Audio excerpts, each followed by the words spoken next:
Well, good morning, friend, and welcome to another episode of The Kingdom Within. I'll tell you, I just never know.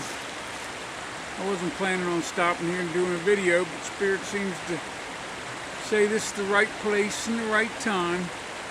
I don't have much battery left. I didn't realize I was real low on battery, so it's going to be a real short one today. I got up this morning, I was reading some of that Bible, as always, what Jesus said and read. And I was thinking about, well, the reason I'm out here so early in the morning all the time, and the reason I'm always out a lot with this Holy Spirit is because what happens is when I get hanging around the world and thinking about what the world's purpose is for the world's sake, well then I end up thinking with that thought of Satan, which is that thought of selfishness and fear. And since I've made this decision to turn my life over to God and to give Him everything and ask nothing for it, He's taught me how to do this, but it requires me giving Him everything, and that pretty much means everything. Because if I have these selfish ideas on what it is I have to have in my life, well then God can't work through me, because then I have to have outcomes. And that's what Jesus said. He said, be like the birds of the air and the lilies of the field, and the Father will dress you and feed you, and that's kind of the way I see it. So I don't really have any outcomes in my life. I can't tell you what I'm going to be doing like 2 years from now, because I have no idea. I don't even know what I'm going to be doing 6 months from now.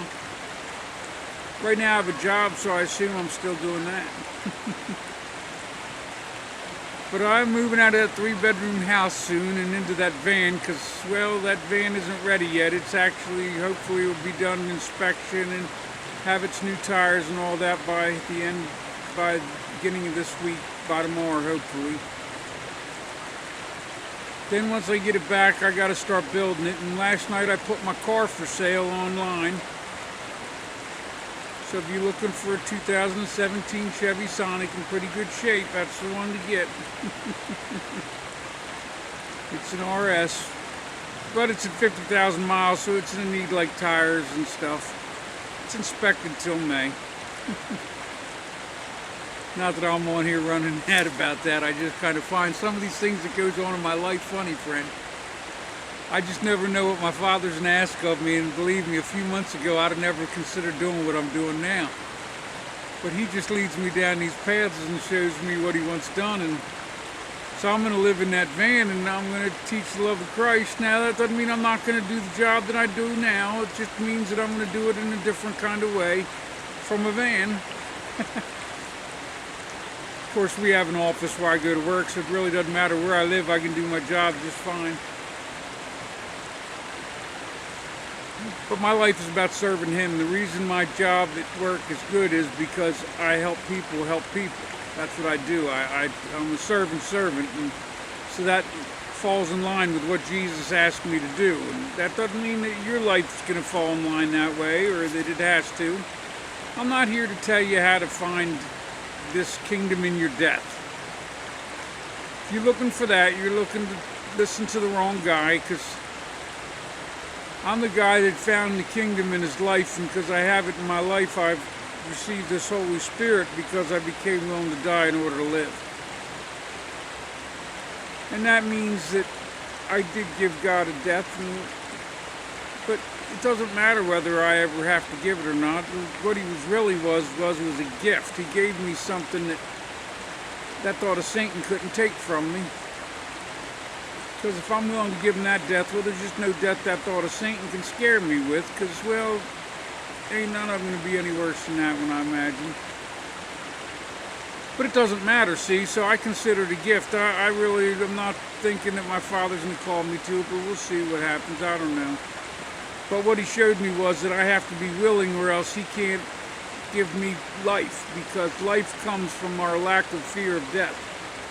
We spend our whole lives protecting our life from everything, and our possessions from everyone else, and all of this protecting we do just keeps us from really truly loving and just being what we were meant to be, and that is a child of my Father.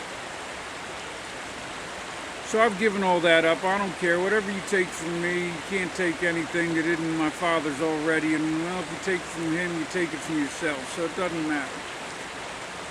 But I give it to him, and therefore I give it to you, whatever it is he tells me to give. And just like selling this car, I got to sell the car because I got to have the money to pay the debt and to build the van. And so I'm selling the car.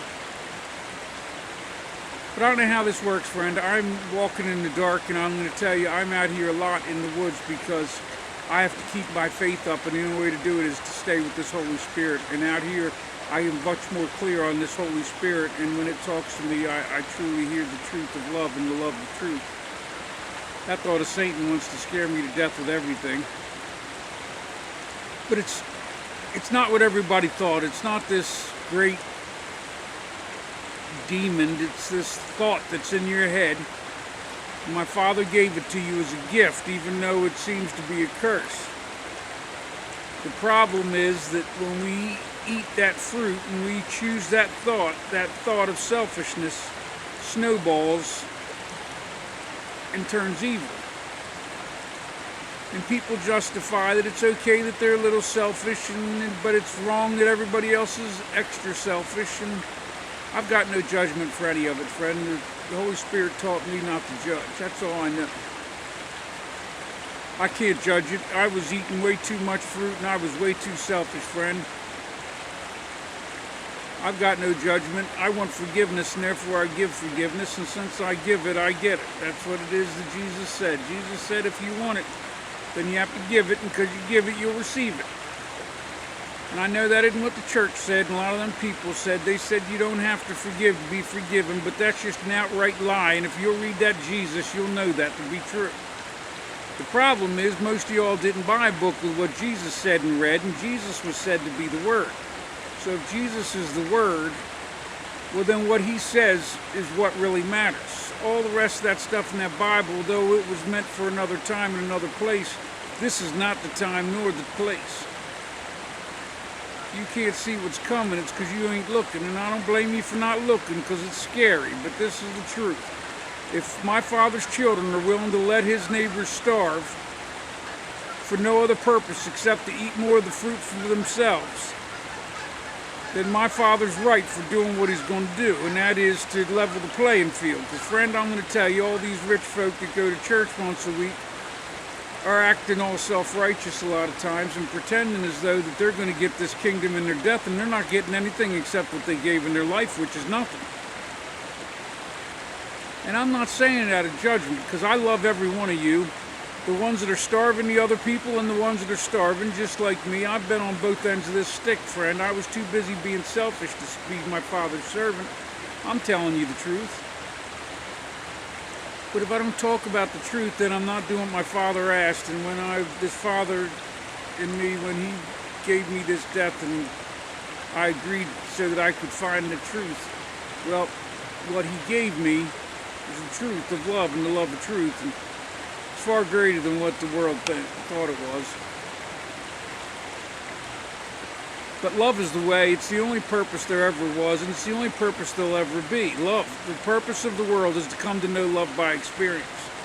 But if you don't choose that thought, then he can't choose it for you, and because you don't choose it for yourself, you're not going to get it. You'll find yourself across a great divide, just like Jesus said, and he wasn't talking about just the people that weren't Christian. He was talking about them too, because they didn't hear what he said. They drank grape juice and ate bread, but they never did do a thing he asked them to do, and he told them that. He said that at the end of the age, his disciples would owe twice the debt. And he also said that he expected us to be like him. He said a student is not greater than his teacher, it's just enough to be like him. But we're taught that we don't have to be like him, and that we can just eat our fruit and starve our neighbor and worry more about how much fun we have with the toys that we buy instead of worrying about our neighbor and how much my Father loves them as much as he loves us. And that's just the way it is. And I had no intentions on getting on here and talking about this morning, friend. To tell you the truth, I had been reading the Sermon on the Mount this morning, and I thought that I was going to be talking about that, but the Holy Spirit doesn't tell me what to talk about in advance, and I don't know in advance because I have to do it like Jesus said. Jesus said, don't think about what you're going to say when you go before the judges. He'll give you exactly what you need to say, and since I'm testifying on his behalf, I don't know what I need to say. But the Spirit knows what you need to hear, and whether it's you or the other person that listens to this video, or maybe it's just me talking about it, I just need to hear it from myself. I don't know. I know that I can't make a judgment against me or against you, or else I make it against my Father, and therefore I make no judgment against anyone so that I don't have to judge my Father so he doesn't have to judge me. Because if you all are wrong, and my Father's wrong for creating you, and if you're evil, then my Father's evil for creating you. So I see that you're not evil. You might have made a wrong choice in your life that led you down a wrong path. But I'm here to tell you, friend, that my Father will save us all, anyone that chooses it. But the price is high and the path is narrow. It means you're going to have to start to choose love and forgiveness. And in order to get it, you have to give it. And selfishness and fear, well, that's just going to have to go to the wayside. And if you're not willing to let go of your selfishness, then you're just not ready for this path. I'm not telling you that. Jesus told you that, and Jesus said it, so I'm saying it. Read what that Jesus said. Forget the Bible. That Bible doesn't have nothing. If you want to follow that Joshua, you can follow him straight into hell. That's the truth of the matter. But that's what I hear them preachers talking about. I hear them talking from Old Testament and from the laws of Moses. Jesus told you, he said, Moses came to give you the law. He came to teach you how to rise in the spirit of it. The spirit of the law is love and forgiveness. It is joy. It is non-judgment. It is the kingdom. But if you don't make that choice, my Father can't make it for you. And he won't make it unless you make it for yourself. But when you make it for yourself, then he'll choose it for you. And even it's Joe, that's the truth, it's also the lie. Because somebody will tell me it is, right? So what I come to see is my truth isn't for anybody but for myself and for my Father. And my Father's truth is for me. And so if my truth is what you're looking for, then may you find it through the Christ. Because I'll tell you, that's the beautiful thing about this, me talking on here. You don't have to believe a word I say. Everything I say that Jesus said. So I want you to go buy a Bible with what Jesus said and read what's in red and figure out, is that Jason telling the truth? Or is he just another liar?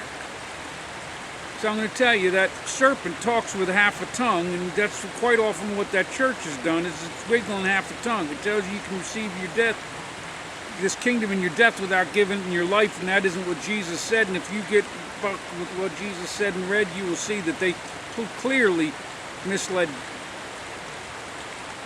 But you can make that choice for yourself. You can read it if you like, or it's really much easier if you just keep believing what they said and believe that I'm lying, and I don't blame you for wanting to go that route.